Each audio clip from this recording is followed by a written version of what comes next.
आज आपण इथे बनवलेली आहे मऊसूद अशी साबुदाणा खिचडी। साबुदाणा खिचडी एकदम मऊ आणि बिलकुल चिकट न होणारी कशी बनवायची असेल याची रेसिपी आज आपण पाहणार आहोत। साबुदाणा खिचडी बनवण्यासाठी आपल्याला काय काय साहित्य लागते याचा पूर्ण व्हिडिओ आज आपण पाहणार आहोत। चला तर मग सुरू करूया आपण आपल्या साबुदाणा खिचडी बनवण्याच्या रेसिपीला। हॅलो एव्हरीवन, फूड रेसिपी या चॅनलवरती आपल्या सर्वांचं स्वागत आहे।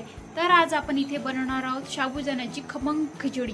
तर त्यासाठी आपल्याला साहित्य लागेल एका वाटीमध्ये शेंगदाण्याचं कूट, कापून घेतलेलं बटाटो, चवीपुरतं मीठ, लाल मिरच्या, हव्या तर तुम्ही हिरव्या मिरच्या पण वापरू शकता आणि ते मस्त असा फुगलेला साबुदाणा रात्रभर जे मी भिजवून घेतला होता। हा साबुदाणा तुम्ही रात्रभर पण भिजवू शकता आणि सकाळी पण कोमट पाण्यामध्ये भिजवून घेऊ शकता। चला तर मग सुरू करूया आपण आपल्या रेसिपीला।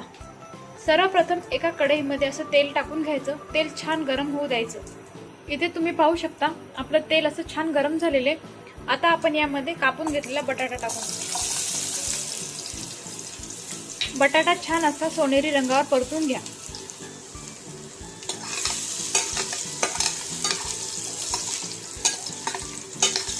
बटाटा थोडं परतत आला तर त्यामध्ये आपण लाल मिरची टाकून घेऊया।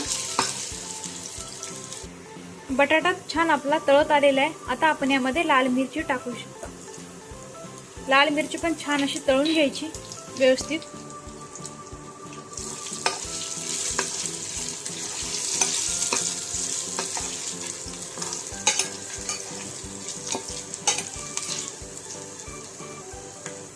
तुम्ही इथे पाहू शकता बटाटा आणि आपली लाल मिरची छान तळलेली। आता आपण यामध्ये शेंगदाण्याचं कूट घालून घेऊ।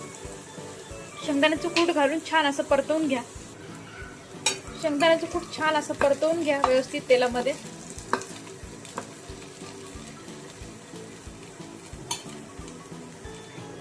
तुम्ही इथे पाहू शकता छान असं सगळं साहित्य परतल्या गेलेले। आता आपण हा भिजवलेला साबुदाणा घालून घेऊ त्यामध्ये।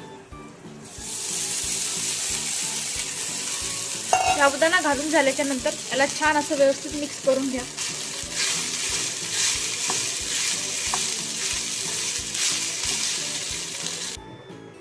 इथे तुम्ही पाहू शकता मी छान असं परतवून घेतलेलं आहे। आता आपण यामध्ये चवीपुरतं मीठ घालून घेऊ। याच्यामध्ये असं चवीपुरतं मीठ घालून घ्या। मीठ घालून झाल्याच्या नंतर छान याला एकदा परतवून घ्या। मीठ टाकल्याच्या नंतर याला मी छान परतवून घेतलेले। आता याला 4 ते 5 मिनिटं शिजवण्यासाठी झाकून ठेवा, म्हणजे छान अशी वाफ येईल। मस्त छान वाफून झालेली आहे आपली साबुदाणा खिचडी। मस्त लुसलुशीत अशी एकदम मऊसूद आपली साबुदाणा खिचडी तयार आहे। तर कसं वाटलं मग तुम्हाला साबुदाणा बनवायची रेसिपी? जर व्हिडिओ आवडला असेल तर व्हिडिओला लाईक आणि चॅनलला सबस्क्राईब करायला बिलकुल विसरू नका। धन्यवाद।